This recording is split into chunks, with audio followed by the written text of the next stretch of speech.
Okay, so yesterday I had some technical difficulties and left off at the beginning of this military history portion of World War II, and I had left off with the miracle at Dunkirk. So let's talk about the Battle of Britain now. A few days after France signed an armistice with Germany, British Prime Minister Winston Churchill told Parliament, and I apologize again, I do a great Winston Churchill impersonation here, so bear with me. The Battle of France is over. I expect that the Battle of Britain is about to begin. So, beginning that summer, the Luftwaffe, Germany's Air Force, dropped more than 100 tons of explosives on London and other British cities, ports, and air bases, mostly at night. Ironically, there was a huge debate prior to World War II with the advent of air power about whether it was right to bomb cities, and nobody, almost all nations agreed, including Nazi Germany, that that just isn't right to target civilians like that. But then accidentally one night, a British bomber did drop a bomb on a British city. And so then the war bombing each other's cities began, even though it was all an accident. So this sustained air attack over England is commonly called the Blitz. And Churchill begged the United States to intervene at this point, but President Roosevelt still insisted on American neutrality. Congress did, however, pass or trade old warships for naval bases in British colonies, and it passed the Lend-Lease Act, which allowed for the purchase of war supplies on credit and institute the first peacetime draft in the nation's history in preparation. In addition, some American pilots flew for the Royal Air Force, the RAF. The Blitz was intended to soften British resistance prior to a German invasion of England. Now, for a number of reasons, including Britain's unexpected retaliatory bombing of Berlin, the Nazis abandoned their plans to invade the island after 10 months. If they had invaded, it would be the first time an invasion force from across the Channel had invaded the island of Great Britain since the year 1066 with William of Normandy. So the end of the Blitz in spring 1941 is considered a major victory by the RAF over the Luftwaffe. In one of the most memorable speeches, Churchill praised his nation's Air Force, telling the citizens, "Never in the field of human conflict was so much owed by so many to so few." All right, that's what's going on in the Western Front in the early part of the war. But what about the East? And you'd think there might not be much going on there because of the pact between the non-aggression pact between the Soviet Union and Germany. But that same spring, the Axis made quick work of the Baltic nations, and then Hitler abruptly turned his aggression against the Soviet Union, opening up a second front that would take the brunt of the fighting for the next 4 years. It was the largest and deadliest military operation in history, resulting in millions of military and civilian casualties. Axis forces notoriously mistreated Soviet POWs, so that nearly 60% of all Soviet POWs died from international or intentional starvation, exposure, or execution. Now, before dawn on June 22nd, 1941, Hitler's invasion of the Soviet Union began with the bombing and destruction of a quarter of Stalin's Air Force. Next, more than 3 million Axis soldiers smashed across the Soviet frontier, and Hitler felt confident that the nation would quickly fall. But due to effective Soviet defenses, including death for anyone who retreated, and sub-zero temperatures that the Germans hadn't prepared for, Moscow was saved. And remember Napoleon's, devastating march, through to Moscow in the winter. Does it think the same thing for the Germans? And of course, the Russians employed the same tactics of slash and burn. Wherever they went, they just burnt everything behind them so that the Germans, much like Napoleon's forces, had no resources to get from where they were. They had to depend on these long supply trains. The Battle of Leningrad devolved into a siege that lasted 900 days. Still, Hitler didn't abandon his dream of capturing the Soviet Union and of all of its resources while exterminating its people. Now, why would he want the Soviet Union? He wanted the Soviet Union mostly for Ukraine, that whole space race philosophy. Ukraine is some of the richest farmland in the world.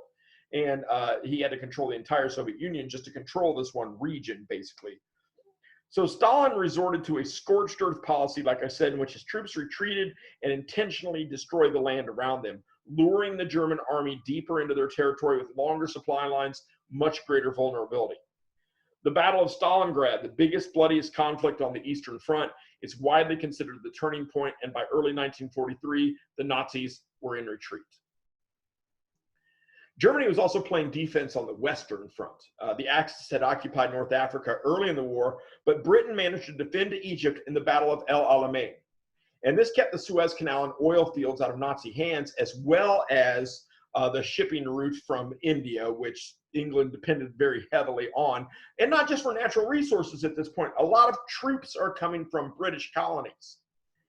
So after America entered the war as a result of the bombing of Pearl Harbor in December 1941, a joint US-British offensive reclaimed French colonies in North Africa, including Morocco. The region then became the launching point for the invasion of Sicily in the summer of 1943, which was the turning point in the Western theater. Excuse me. Now, retaking this island gave the Allies control of the Mediterranean and prompted the Italian government to remove Mussolini from power. In October, Italy declared war on Germany. The Pact of Steel was done. Allied forces under the command of America's future president, General Dwight D. Eisenhower, used Italy as the hub from which they would soon retake Western Europe. So that's the military history up to maybe about the middle of the war here. But things are going on in Germany, behind the German lines, that we need to focus on here. And one of those things is indeed the Holocaust. Pardon me for a second.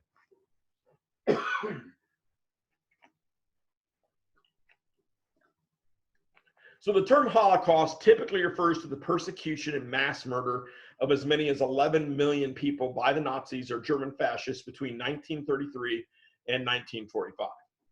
And though history cannot hold just one person responsible for all the atrocities carried out, the Holocaust corresponds with the political rise of one man, Adolf Hitler. He became Chancellor of Germany on January 30th, 1933. By the middle of next year, he was dictator with the title of Führer. Hitler had started cleansing what he called the master race almost as soon as he took office. In addition to the nearly 6 million Jews he targeted, there were more than 5 million non-Jewish victims as well.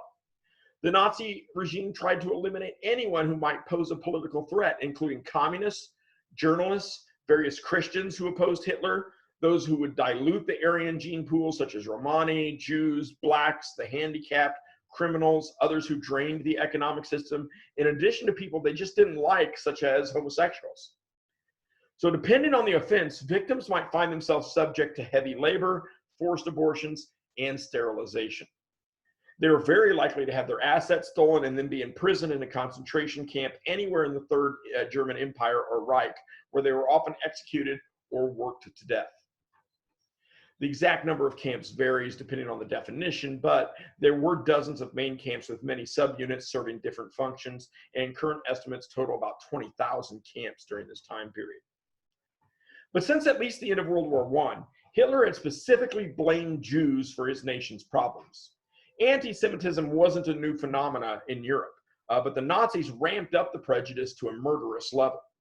First, Jews were identified by voluntary registration, and then other research like census and immigration records and synagogue membership rolls, and through informants who were paid bounties to identify people as Jews.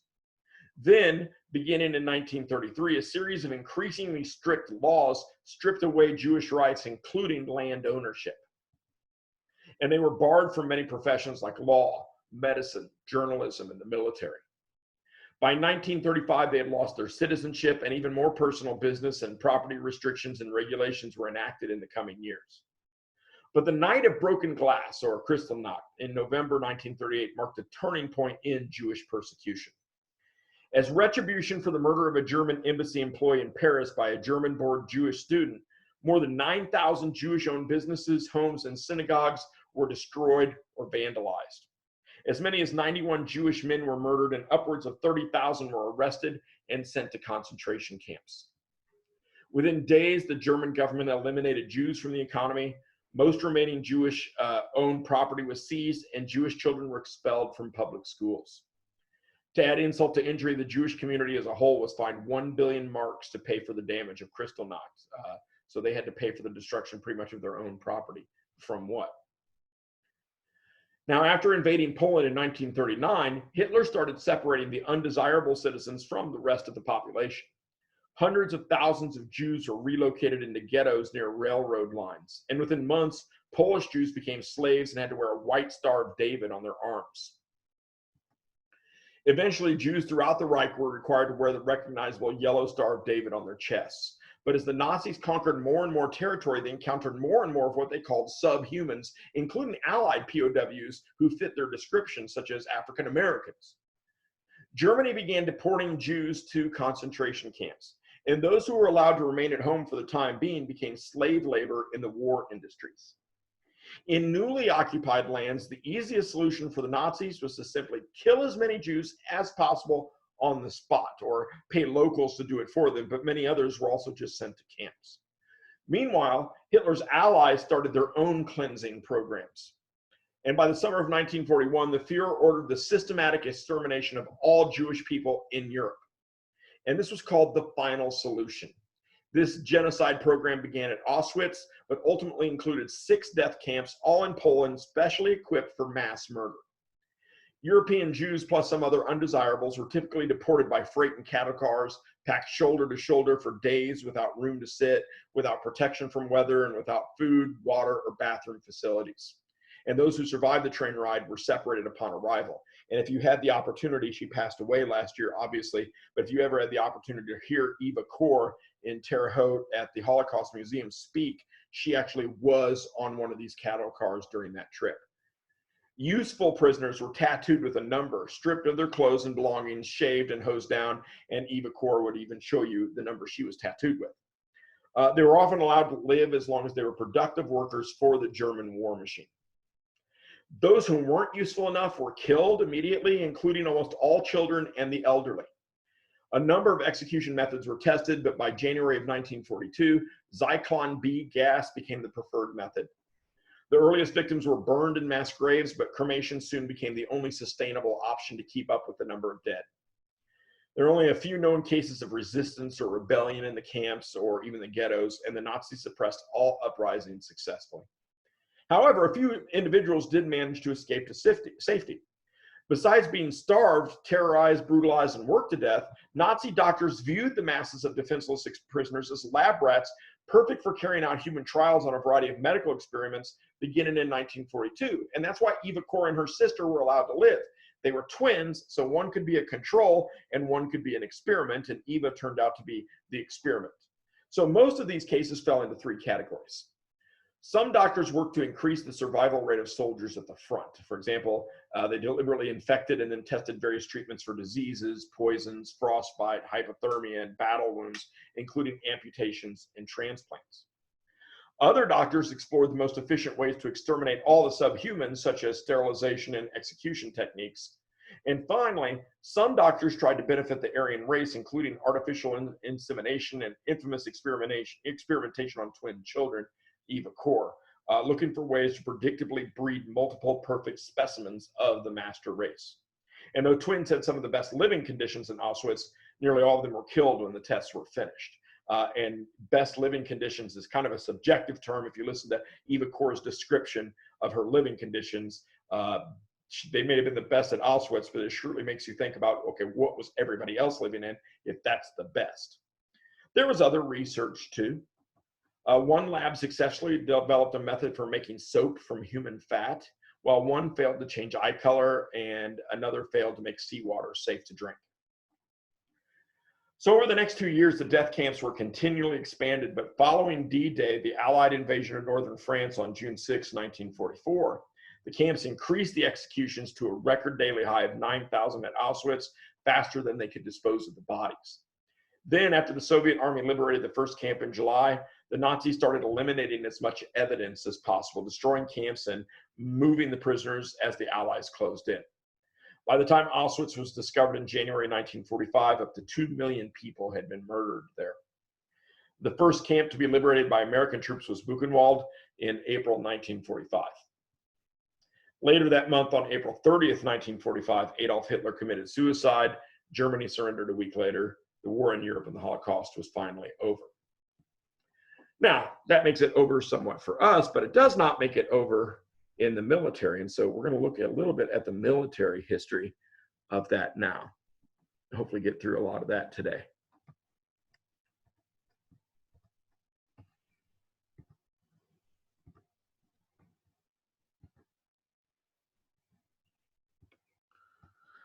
Oh, what am I doing? This is the old one. Let's close that one. Get to this one. Can you see this one? It says Unit 6 CC. Yes. Okay. All right, so the attack on Pearl Harbor, going back to the beginning of the war, well, about the middle of the war, actually, before America gets in. The attack on Pearl Harbor was the start of a 5-month rampage across the Pacific by the Japanese. By the end of 1942, Japan controlled a maritime empire stretching more than 2.8 million square miles. And throughout the war, they also attacked, but didn't conquer Canada, Australia, many smaller islands. They attacked Alaska, and even several spots along the west coast of the United States were attacked by small Japanese naval forces.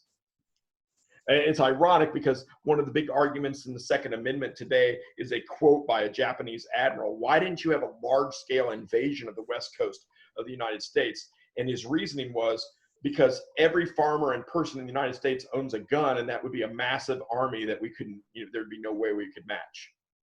So a lot of people who are pro-Second Amendment use that quote to defend why we should continue to have freedom to arms in the United States. Now, since it's impossible for us to discuss every famous battle within our time frame, we're going to look at just a few events that were either decisive moments in the war or very good examples of what World War II in the Pacific was like. So on December 7th, 1941, the Japanese also attacked the Philippines, which was an American protectorate. Think of it, a colony of the United States, basically, and a collection of islands under U.S. control, and Allied forces steadily lost ground.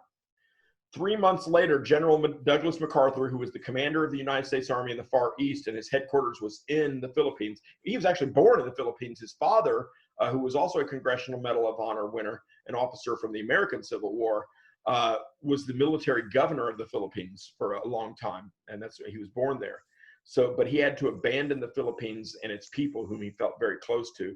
And as he left, he escaped to the safety of Australia with his family and 14 staff officers, promising, "I shall return." And he left General Wayne Cartwright in charge of the military there, and Cartwright and his fellow soldiers had to surrender to the Japanese and were marched off to a death camp, the Bataan Death March. So MacArthur left behind thousands of soldiers, as well as American nurses and civilians. A lot of people hated him for it, and he hated himself for it for a long time and wanted to make sure he did return, and he does by the war's end. By May 1942, the troops he had left behind were nearly out of food and ammunition. They surrendered, and the foreign civilians were herded into internment camps for the duration of the war.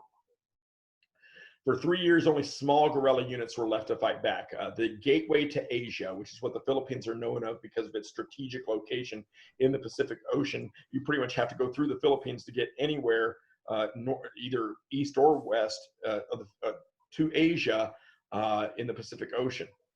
But it is now in the hands of the enemy, the Japanese. They control the Pacific Ocean basically by controlling the Philippines. Back in April, Japanese soldiers captured at least 72,000 starving American and Filipino men and sent them in groups on a 63-mile march from the Bataan Peninsula to Camp O'Donnell, where they would be held temporarily. The troops were so brutalized that of the 72,000, only 54,000 actually arrived at the holding camp. Historians believe most of these unaccounted for died during the walk, while a few managed to escape. And then about half the survivors of the Bataan Death March died after reaching Camp O'Donnell. In the end, nearly 86% of the Americans who surrendered to Bataan lost their lives.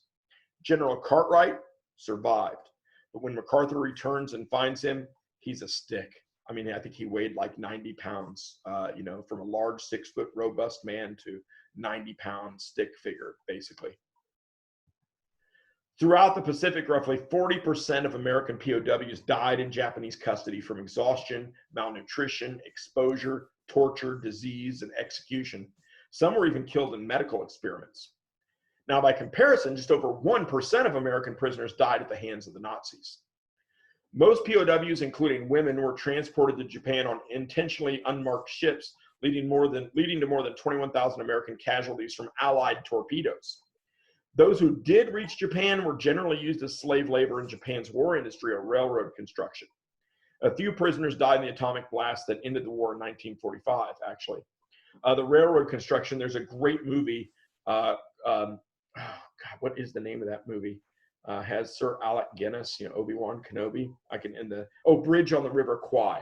That's what it is, and I can still, the theme song was whistling.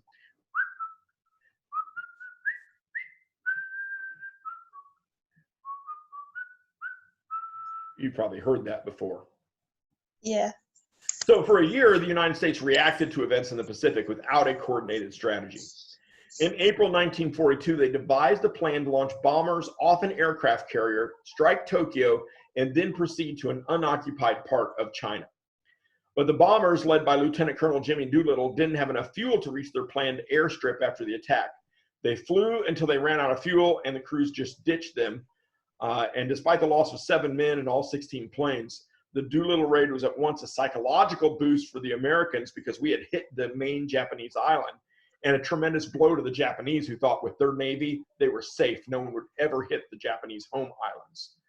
They thought the Japanese home islands were invincible, basically. So furious, the Japanese planned a secret attack that they believed would keep America from ever launching an air raid against Japan again. They planned to destroy the Allied fleet at Midway Island, which is an American protectorate near Guam in the Pacific. Two factors doomed the Japanese attack at Midway before it even began. One was the Battle of the Coral Sea in May, and the battle was a tactical victory for Japan, but it was kind of a Pyrrhic victory because several strategic ships were damaged or lost and kept those ships out of the Battle of Midway.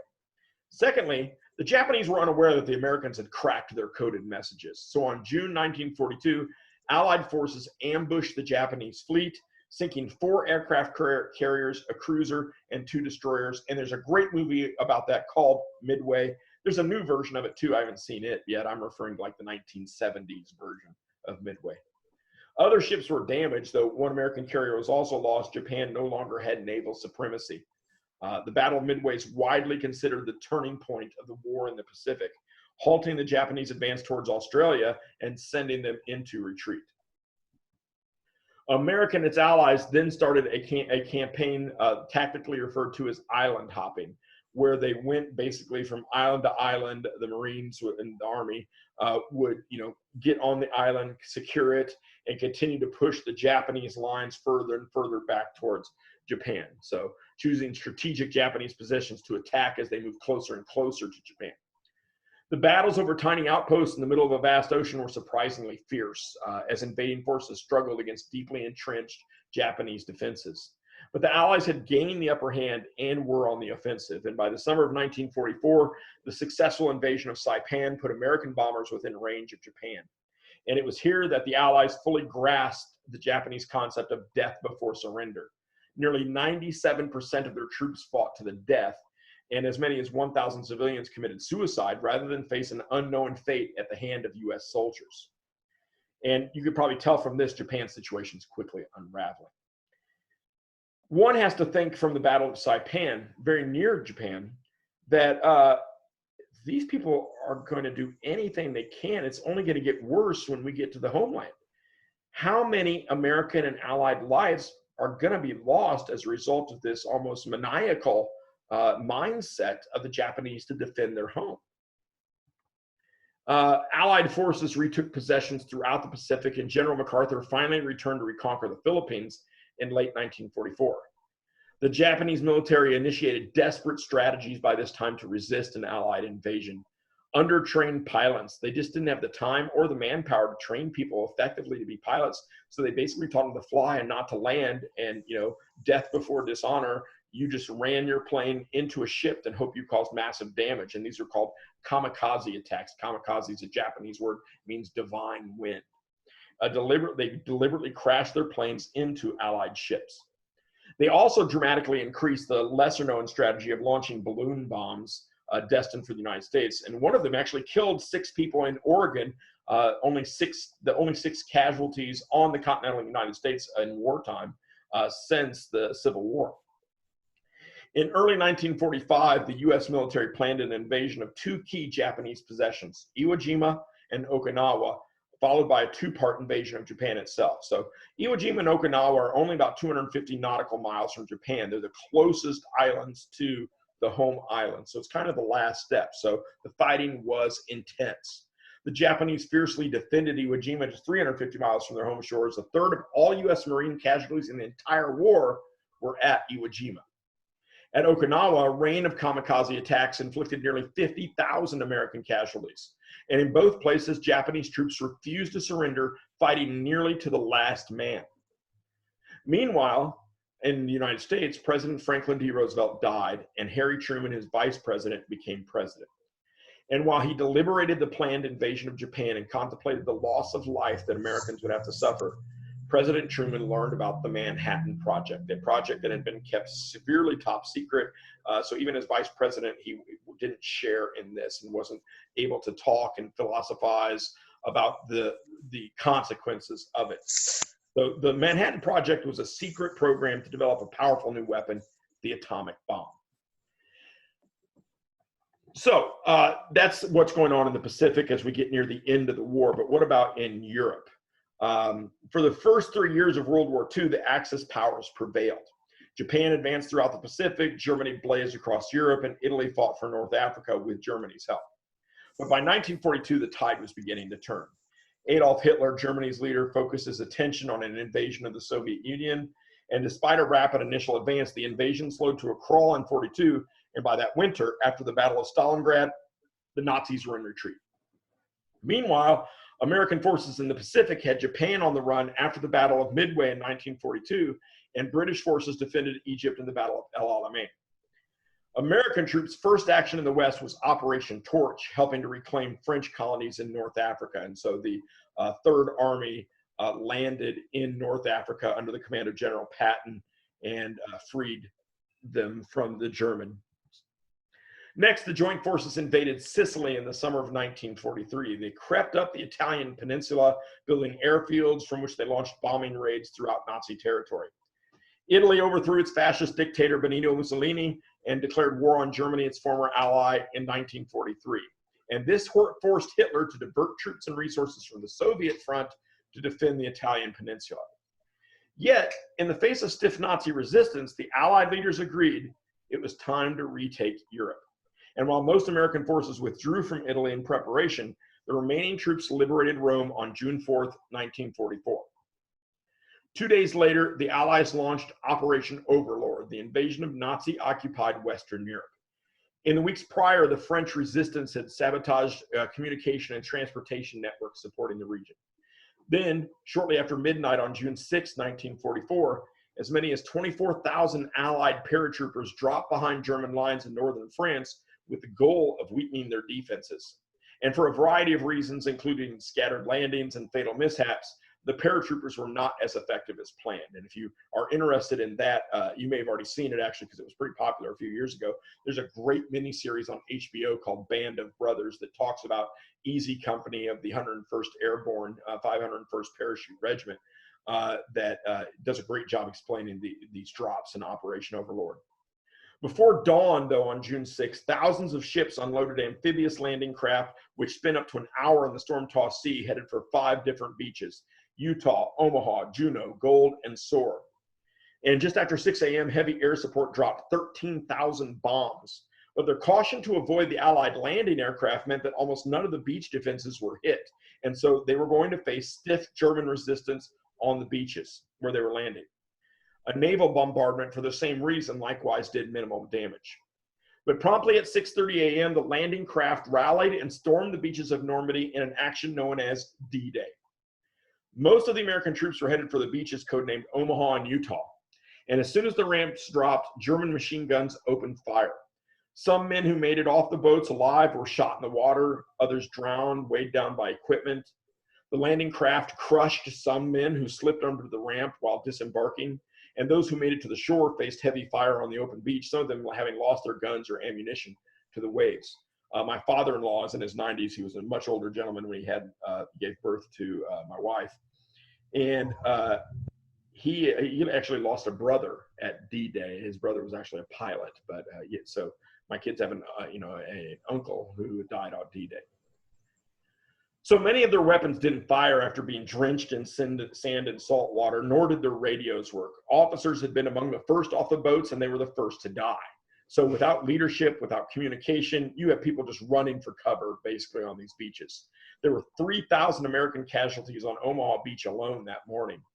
But despite the chaos, disorder, terror, and death, later arriving officers ordered the men to clean their weapons and attack German positions. And by the end of the day, the Allies controlled the coast of France about a mile deep. Operation Overlord was the largest amphibious invasion on record, and although precise numbers are difficult to pinpoint because so many nations were involved.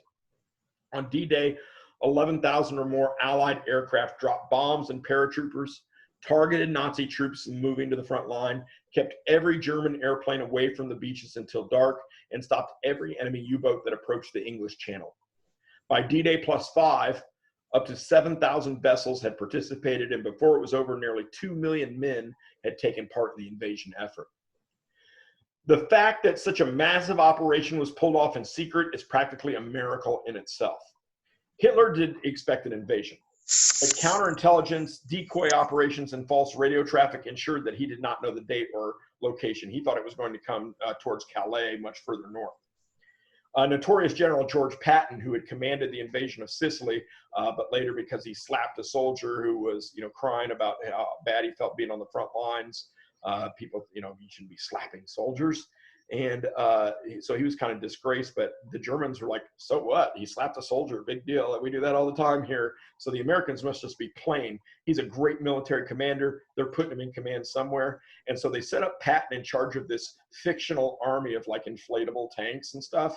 And that was the force that was going to invade Calais. So German spies would follow Patton around wherever he went. And the army had him going places like inspecting troops to fool them, basically.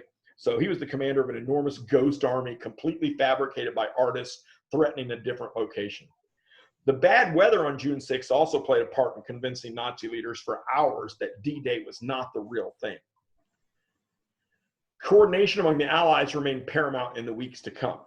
From his headquarters in Normandy, General Eisenhower, who's commander of all Allied forces, said the Supreme Allied Headquarters of the Expeditionary Force of Europe, or SHAEF, linked American ground troops with scattered paratroopers and directed British movements as well.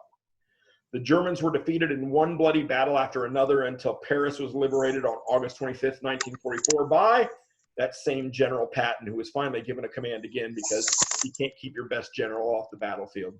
And he led a very real army this time. The general sent a famous telegram to his commander reading, "Dear Ike, today I spat in the Seine." That's the river that runs through Paris. By the end of 1944, the Allies were approaching the Rhine River, the border between Germany and France, but the engagements had taken their toll and many experienced troops were lost to be replaced by fresh recruits. Keeping all these forward units supplied was also a logistical challenge, and a special transport group named the Red Ball Express was organized. It was comprised mostly of African Americans, and they drove continuously in tag team fashion to bring the combat troops as much fuel, food, and ammunition as possible to advance as fast as the Nazis could retreat. But as the supply line grew, it slowed down, and soon a shortage of fuel was seriously hindering the invasion. This is a big logistical problem for armies. Patton had basically outrun his supply lines. They couldn't keep up as fast as he was moving to get him stuff. And I think that's where I'll leave that today as the Allies are advancing. And when we come back on Tuesday, we'll talk about the German counteroffensive to stop this rapid advance, and we'll end World War II. So do you have any questions today, Leonie? Well, I'm wondering why Japan joined Germany. What was in it for them? Well, this is a very political movement at the time. It's the same reason Italy basically joins Germany. There were lots of nationalistic interests, the expansion for resources, and the idea of we are a master race. What the Germans I know what the Nazi Party was pushing in Germany and that Germans were accepting is the same mindset that was being pushed in Japan and was very culturally accepted anyway, that the Japanese were superior to other peoples and that they should rule other peoples, and that since they should rule other peoples, they should be able to expand to get their resources to keep the Japanese people in charge. And so they shared this very kind of nationalistic, fascist political agenda, basically. And the Germans didn't have any interest at the moment anyway. I mean, it would have been different maybe if they had conquered the Soviet Union And then they had to worry about the Pacific. But right now, the Germans have no interest in the Pacific whatsoever. So why not let the Japanese control and cause problems in that area of the world that their enemies have to focus on as well? Because remember, the British, the French, the Americans even have colonies in the Pacific. So divide their forces, and that'll keep them occupied. Japan is a natural ally and friend in that regard. I didn't know that. Okay. Any other questions? That was a really good question, by the way, because it makes sense. Well, why Japan? Yeah, I didn't know that they had like the same point of view. Oh yeah, yeah, and you know they still to this day they're kind of racist. In all honesty, white people are really frowned upon. They're called gaijin, is their word for a foreigner, and it's kind of a racial term. How do you know that? Huh? How do you know that? Oh, I've been to Japan. Okay. I mean, I've never been called that to my face, but with the military, you know, you hear stories. And Oh, yeah. so of course, this was in the 90s. I don't know if it's any better now, but any other questions? I don't think so. Okay. Well, then have a great weekend, and hopefully I'll see you back here Tuesday. Yep, you too. Bye.